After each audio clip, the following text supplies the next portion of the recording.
Answer me.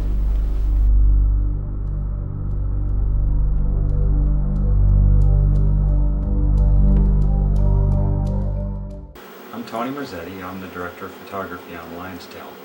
After reading Bunn's script, I took a real interest in it and thought this would be a fun project to work on. The story is one about sacrifice. It's one about family. It's one about morals and values and, really looking at human character development. Bunn and I talked quite a bit before the shooting of the film about how it should look. There were a lot of elements like the colors that would be employed in the film. The locations were going to be very paramount to the film. The church location where our main character was going to go to seek advice, spiritual advice on what to do.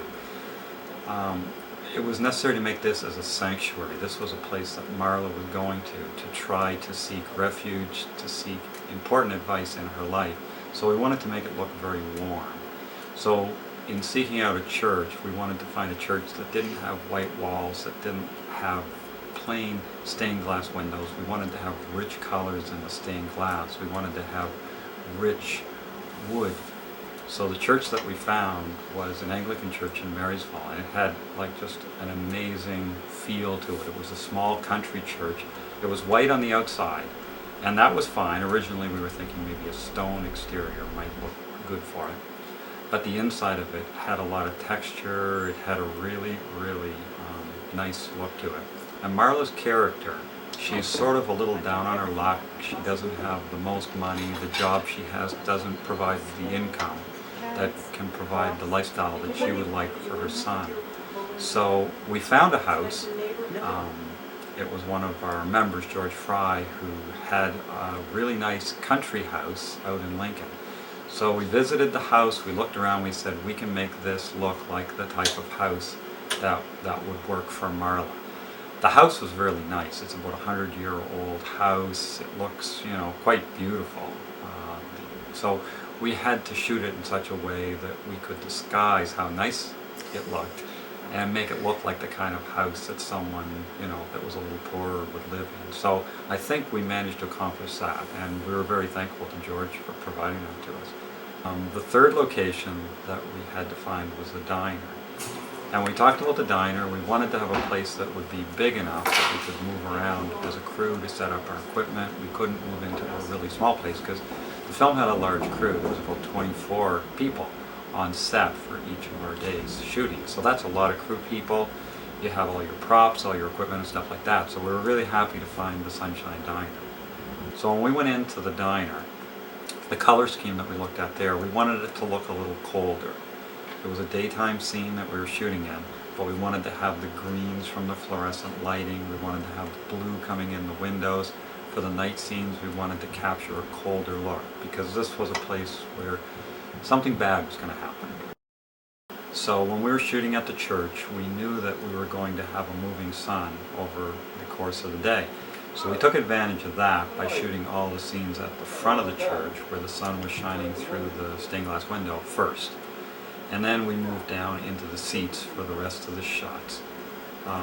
In terms of the light, we knew that we had a lot of brown tones in the church, so we just went with the tungsten balanced film stock and used tungsten lights, and basically just let the colorist at the lab doing the transfer and just balance to our gray chart. And everything came out looking very rich, the browns, the texture, everything looked really nice there. At the house, we wanted to have a sort of colder look. So for the bathroom scene, we used a lot of top light, sort of like Gordon Willis would do in The Godfather. We had our light shining straight down on the actors, so it looks a little more prison-like because we sort of saw the house as a place for Marla that was almost a prison. She was trapped there. So some of the shots in there, basically when you see the costumes that the actors are wearing and the way the lighting works and stuff like that, it feels a little bit like she's in a prison. As well, there was one shot outside where Bunn wanted to have an angel looking over the shoulder of Marla as she's at the point of making a very difficult decision. She comes outside and she sort of breaks down. So for that scene we used some blue lighting to indicate night. We broke it up, shooting it through a cookie or cucaloris in order to break the light up as if it was coming through branches. And then we compressed the image using a telephoto lens in order to bring this little angel that was sitting on the step behind her closer to her and is sort of looking off at her.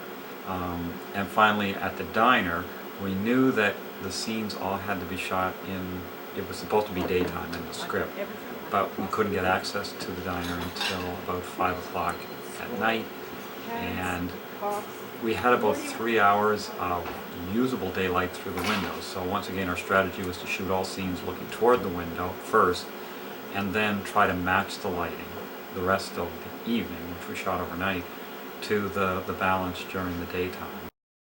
So some days we had anywhere between 30 and 45 shots to get, which is a lot.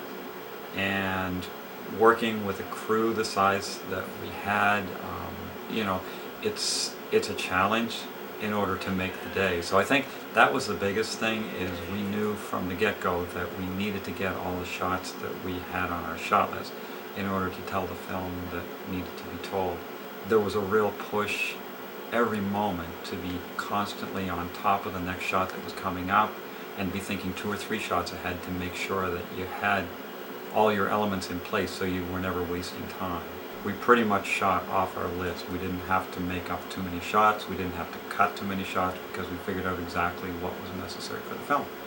So that worked out very well. Do you have any scenes in particular which came out pretty good in your opinion, or that are favorites of yours? Well, I like the scene at the house. There's a couple of scenes there that were nice. I really liked the shot where the boy comes downstairs to the door and the camera slowly moves back. I thought that was a really nice moment in the film. It's definitely going to have poignancy, I think, for the audience.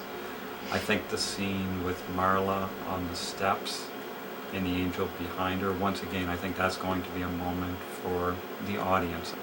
I really enjoyed working with Bon. I knew that she has had experience acting before, and I think to have a director that comes from that background, that understands the actor's process and stuff like that, I thought that she worked really well with the actors. I thought she paid particular attention to their needs on the set, and I think for a director and a cinematographer working together, I think having the director of photography worry about the technical aspects of the shooting and have the director worry about how the actors are performing and how that performance is coming across for the camera. I think that worked really well, and as well I think the time that Bon and I spent preparing for the film and talking through the vision and how the script worked. One of the things that's fun in working on a project like this and working with Bon is that the director has a vision in their head when they come into the film. They've written the script, they've seen the film play in their head, so when they're communicating with other people about it, other people are going to have ideas like, oh, we could do this and we could do that. And in the end, it's up to the director to sort of take that information away and say, okay, well, this fits with my vision, I can see changing things, and this will make the story better and will help tell the story in a better way. But in other cases, they have to stand firm and say, no, that's not what my story is about, this is the way that I want to do it. And I think there's always a give and take involved. It's not going to be, you know, one person nodding their head and saying yes all the time.